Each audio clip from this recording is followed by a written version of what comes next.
Hey, do you remember the days back in the day when you'd get a game console and that was basically it? There was no kind of improvements throughout the life cycle. At very most, you maybe got some kind of weird add-on like a CD or a 32X or something like that. But most of the time, what you see is what you get, and that was okay for the time. Just like nowadays, we get these games and we kind of look at things and nothing is really ready at launch per se. You always get some kind of update, day one patch or this patch or day three patch or what have you. And, it's just really the way that things go.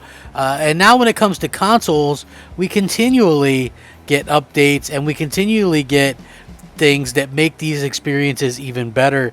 And I gotta say, I'm here for it. I think that this is really cool.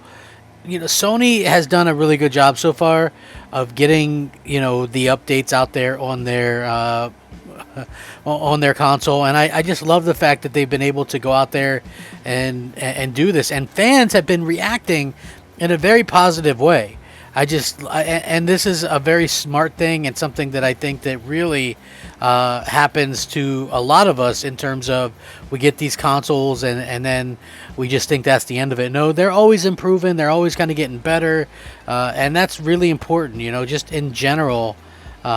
I think that this is something that we all should be fans of, and I want to get into it. What's up, everybody? It's me, Crapgamer, back with another video. Go Raidens, Chiefs! You ain't got to go home, but you got to get the hell out of here. Thanks for watching one of my videos. If you enjoyed the content, just give it a simple like. That's all I asked for. Thank you very much. Tell your friends, tell your mom, tell your dad, tell everybody. Slap that like button, and let's get going.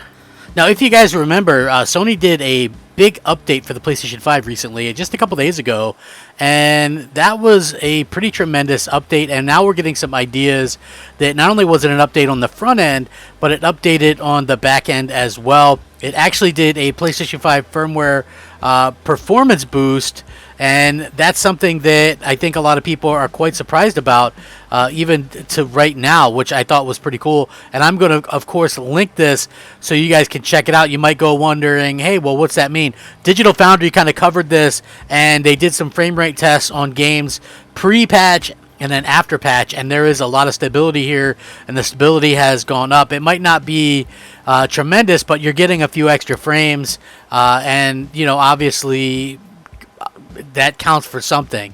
You know what I mean? So to me, honestly, I think there's a lot of boosting going on here, and what they were able to do, and they cut a lot of the fat out. I know that's funny hearing me talk about this, talking about cutting out fat, but yeah, they cut out a lot of the fat, and these things are going to continue to improve. We're going to see enhancements, we're going to see better frame rate, we're going to see better everything, to be honest with you, and that's a good thing. It doesn't matter whether it's Sony doing it or Microsoft. All that matters is that we get the quality performance that we're promised. And I think nowadays that since most of these games, 99% of these games that we get are running 60 frames and things like that, those extra couple frames could mean a lot. A couple few frames. Like a lot of times, if there is a bit of a performance issue, we see that it's only maybe 2 or 3 frames to begin with. So it's absolutely fantastic to see that, hey, you know what? Not only is are we getting some incredible stuff with these updates and performance updates and stuff like that, but we're also getting the games themselves are actually going out there and starting to be a little bit better thanks to these updates. So they might seem like a foolish update to some people, but at the same time, I think that it's really kind of just been a very interesting generation so far with all the updates that we're getting, and I love that. So Digital Foundry did a good job of showcasing this. I will link this, and you guys can certainly check it out, and I'm sure that a lot of you guys are going to be doing that. Again, this is very cool stuff that we see, and I think that just going forward, whenever we get these types of updates, I'm going to make sure to kind of keep you guys in the loop, because I think it's important. Microsoft and Sony keeping everybody up to speed with these games and things like that. So I'm very happy to kind of report this, and like I said, I'm going to link it because this could be something to do that we could continue to see throughout the generation, and I think that's super important going forward. So yeah, I've been very, very thrilled with the performances and stuff like that we've seen from Sony and the PlayStation 5. I've got my solid state drive installed. It's working flawlessly. I know a lot of people. I don't know. Like a lot of people heard that I had issues when the PlayStation 5 thing was in beta a month ago. They didn't realize that it literally got fixed within 24-hour period. And what happened was, and I'll go over this again real quick. You don't have to be afraid to install it. Make sure you know get the update, then install your solid state drive. What happened was, I guess there might have been some kind of blip with the electricity or something during the installation process, and the update didn't install correctly, and that left me with a corrupted update, which meant I couldn't do anything. So basically what Sony had me do was use a USB thumb drive. I went on my computer, got the other older firmware, went back, put my PS5 in safe mode, booted it up, downloaded that firmware, updated it. Then I went and updated and got the new firmware, and then got everything straightened out. It was literally within like a 14-hour period, got everything up and running. It wasn't really Sony's fault, and a lot of people don't realize this, but being in the Xbox, they also have like that beta program, right? I can't count, maybe 10 times, maybe more, where I had to totally factory reset my Xboxes. I've had to do that a couple times on my Series X. I had to do that a whole ton on my One X, and of course the One S and stuff like that, because these things happen, right? You download an update and something gets corrupted, or it doesn't update correctly, and then that causes you to have to do that.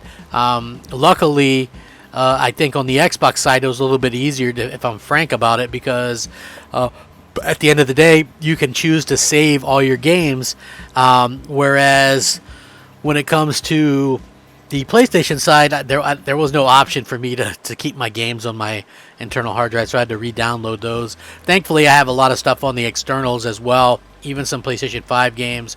And so with that being said, it was pretty simple to go out there and kind of fix that up and to get things rolling. So I'm happy with how all those things are rolling and things like that. I think that at the end of the day, Sony and Microsoft are just companies trying to do the best that they can. And I hope that they do get some stuff figured out, because I am having a good time with this. So again, if you guys are just joining in, big update, fixed a lot of stuff. Cool things. Frame rates always good to go up, always good, especially when it's simple math. But yeah, these things always kind of improve. I always thought it was funny, just real quick before we go, that people thought that the tools and the updates for the Xbox consoles were a thing, but like the PlayStation 5 console is just going to sit there and never get any updates or anything like that. So, very interesting to say the least. Thank you guys so much for watching. Thank you for, rocking out with me and just being awesome people. Rack 'em up, fact 'em up, crap gamer 'em up. Have a fantastic day. And if you did enjoy, consider liking or subscribing. Tell your friends. Crap Gamer out.